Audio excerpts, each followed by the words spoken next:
आज से लगभग 4 लाख साल पहले आइस एज का टाइम चल रहा था। नियंदरथाल का एक ग्रुप गुफा में बैठा था, जिसमें एक औरत आज इस कातिल ठंड में बच्चे को जन्म देने वाली है। अभी इन्होंने आग जलाना नहीं सीखा था, इसीलिए इस ठंड में बच्चे को जन्म देकर जिंदा रखना बहुत बड़ी चुनौती थी। टेम्परेचर -30 से -50 डिग्री सेल्सियस तक पहुंच जाता था। प्रेग्नेंट औरत को गुफा के एकदम एंड में 2 औरतें लेके गई। कुछ नियंदरथाल मर्दों ने गुफा की ओपनिंग पर पत्थर रख दिए ताकि ठंडी हवा अंदर ना आ सके। कुछ घंटे सब लोग शांत बैठे और फिर एक बच्चे की किलकारी उठी। प्रेग्नेंट औरत ने एक लड़के को जन्म दिया था। पास बैठी औरत ने एम्बिकल कॉर्ड को तेज पत्थर से कट किया और बच्चे को जानवर की खाल में लपेटकर मां के सीने से चिपका दिया। जैसे ही बच्चे का जन्म हुआ, सब लोग उस बच्चे के चारों ओर घेर कर एक सर्कल में बैठ गए ताकि बच्चे को थोड़ी गर्माहट मिले। नया जन्मा हुआ बच्चा मां के सीने से लगा हुआ था। जानवरों की मोटी चमड़ी उसके छोटे शरीर पर लपेटी गई थी, लेकिन फिर भी उसका जिस्म बर्फ जैसा ठंडा होता जा रहा था।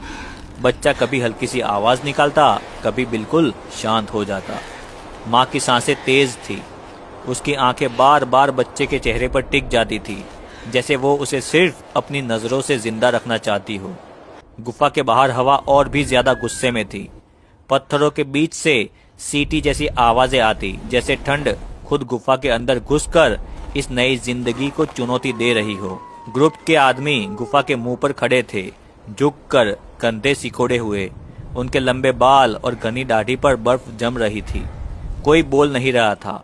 सब जानते थे आज रात सबसे भारी है। सर्कल में बैठी औरतें अपने शरीर को बच्चे की तरफ थोड़ा और झुका लेती है। समय धीरे धीरे सरकता गया। गुफा के अंदर अंधेरा और गहरा होता गया। बच्चे की सांसें अब पहले से ज्यादा कमजोर लग रही थी। उसकी किलकारी जो कुछ घंटे पहले गुफा में गूंजी थी, अब याद बन चुकी है। माँ ने बच्चे को और जोर से अपने सीने से चिपकाया, जैसे वो अपनी जान उस बच्चे के अंदर डालना चाहती हो। एक बूढ़ी औरत आगे आई, जिसके बाल सफेद और आंखें गहरी थी।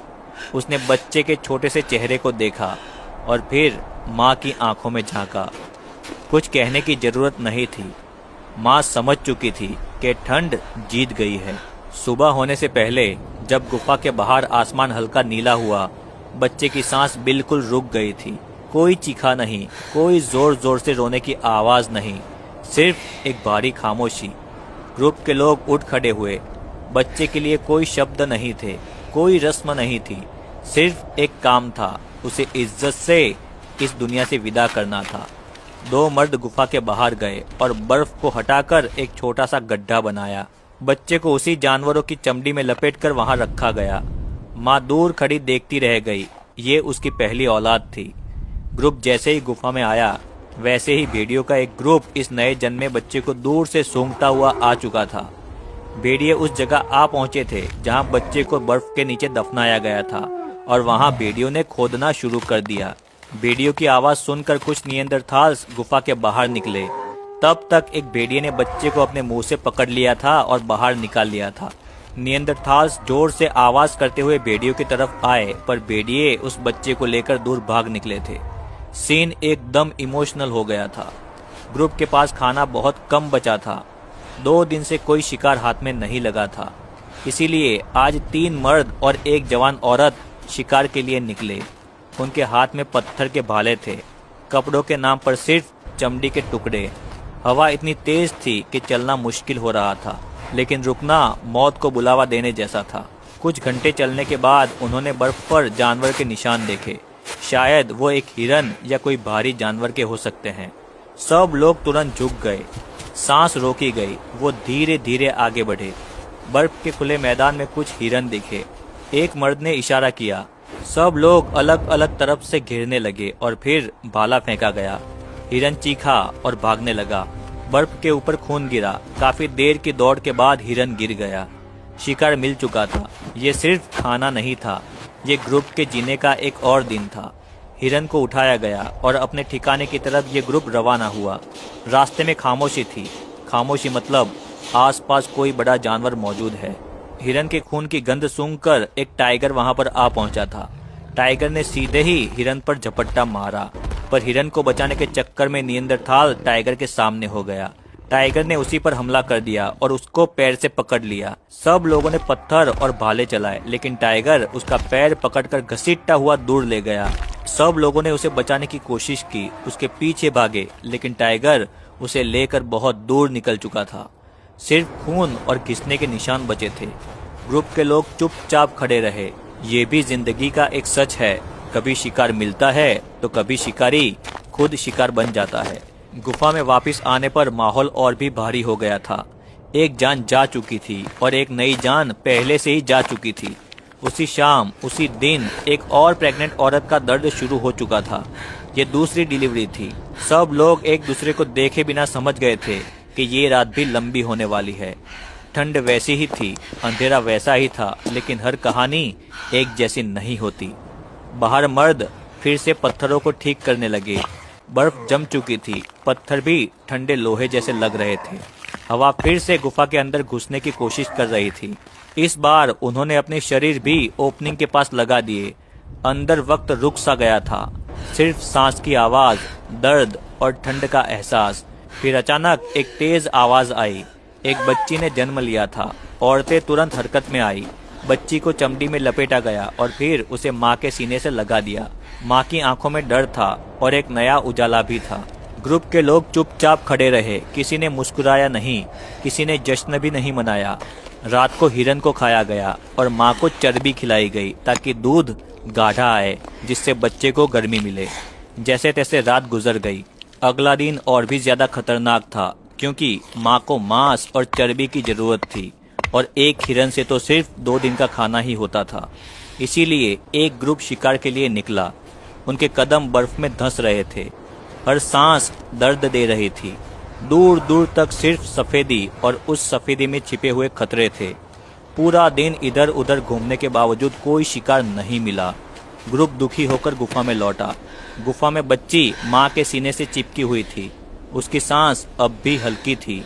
औरतें उसके आसपास बैठकर अपने शरीर से उसे गर्मी दे रही थी। कभी कभी बच्ची हल्की सी आवाज निकालती, जैसे याद दिला रही हो कि वो अभी भी जिंदा है। शिकार ना मिलने के कारण अब खाना सिर्फ आज का दिन ही चलने वाला था।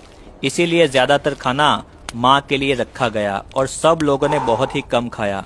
दूसरे दिन ग्रुप शिकार के लिए निकला और थोड़ी दूर वुली मेमत दिखा। उन्होंने उसे घेरने की कोशिश की, फिर अचानक भाले से उस पर हमला कर दिया। मेमत घायल हुआ पर गिरा नहीं। अचानक वो पलटा और सीधा एक नियंदरथाल पर झपटा। वो संभल नहीं पाया, जमीन पर गिर गया। सब कुछ बहुत तेज हुआ। मेमत ने उसे अपने पैर से कुचल दिया था। बाकी लोग जान बचाकर भागे। शिकार तो अधूरा रह गया था, लेकिन वो अपने साथी को भी नहीं बचा पाए। गुफा में लौटकर उन्होंने कुछ नहीं कहा, सिर्फ पत्थरों पर बैठ गए। अंदर बच्ची की हल्की सी आवाज आई। ये आवाज उन सब के लिए याद दिलाने जैसी थी कि सब कुछ खोने के बाद भी कुछ बच जाता है। ग्रुप ने हिम्मत नहीं हारी और फिर से गुफा के बाहर निकला। थोड़ी दूर चलने के बाद दूर नीचे एक मेमत सोया हुआ दिखा। ग्रुप उसके पास गया तो देखा कि मेमत गिरने के कारण घायल हो चुका था और बर्फ में जम गया है। ये नियंदरथाल्स के लिए एक जैकपॉट जैसा था। ग्रुप उसे खींच खींच कर गुफा में ले आया। अब इनके कुछ हफ्तों के खाने का इंतजाम हो चुका था। दिन बीतते गए, ठंड वैसी ही रही। बर्फ पिघली नहीं, पर बच्ची जिंदा रही। माँ कमजोर हो रही थी, लेकिन बच्ची हर दिन थोड़ी सी और मजबूत होती गई। उसकी उंगली माँ के बाल को पकड़ लेती थी। ग्रुप को समझ आ गया था कि पहला बच्चा हार गया था, पर यह बच्ची जीत रही है। ये सिर्फ किस्मत नहीं थी, ये ग्रुप की गर्मी, उनका साथ और जिंदा रहने की इच्छा थी। बर्फ के इस समुंदर में जहाँ हर चीज सफेद और ठंडी थी, एक छोटी सी बच्ची ने अपनी जगह बना ली थी। नियंदरथाल्स जानते थे कि कल क्या होगा किसी को नहीं पता, पर आज इस बच्ची ने जिंदगी को जीत लिया है। -30 से -50 डिग्री सेल्सियस की इस बेरहम बर्फीली दुनिया में बिना आग के बच्चे को जन्म देना अपने आप में मौत से लड़ाई थी। इस कातिल ठंड में ज्यादातर जन्मे हुए बच्चे कुछ दिनों या हफ्तों से ज्यादा जिंदा नहीं रह पाते थे। हाइपोथर्मिया सबसे बड़ी वजह थी। उस समय ना तो दवाई थी, ना शेल्टर, ना पूरी तरह से अच्छे कपड़े। बच्चे की पूरी जिंदगी माँ के शरीर और ग्रुप की गर्मी पर टिकी होती थी। इसी वजह से बहुत कम बच्चे बड़े हो पाते थे और जो बच जाते थे वही भविष्य की उम्मीद बनते थे। निएंदरथाल्स की जिंदगी छोटी लेकिन बहुत कठोर थी। लगभग 20 साल का निएंदरथाल आज के 40 साल के इंसान जितना थका, घिसा और झुका हुआ होता था। इसीलिए आइस एज में जिंदा रहना उम्र का नहीं, हर दिन जीती गई एक लड़ाई का नाम था और हर सांस अपने आप में एक जीत थी। वीडियो अच्छा लगा हो तो वीडियो को लाइक करना, चैनल को सब्सक्राइब करना। Thank you.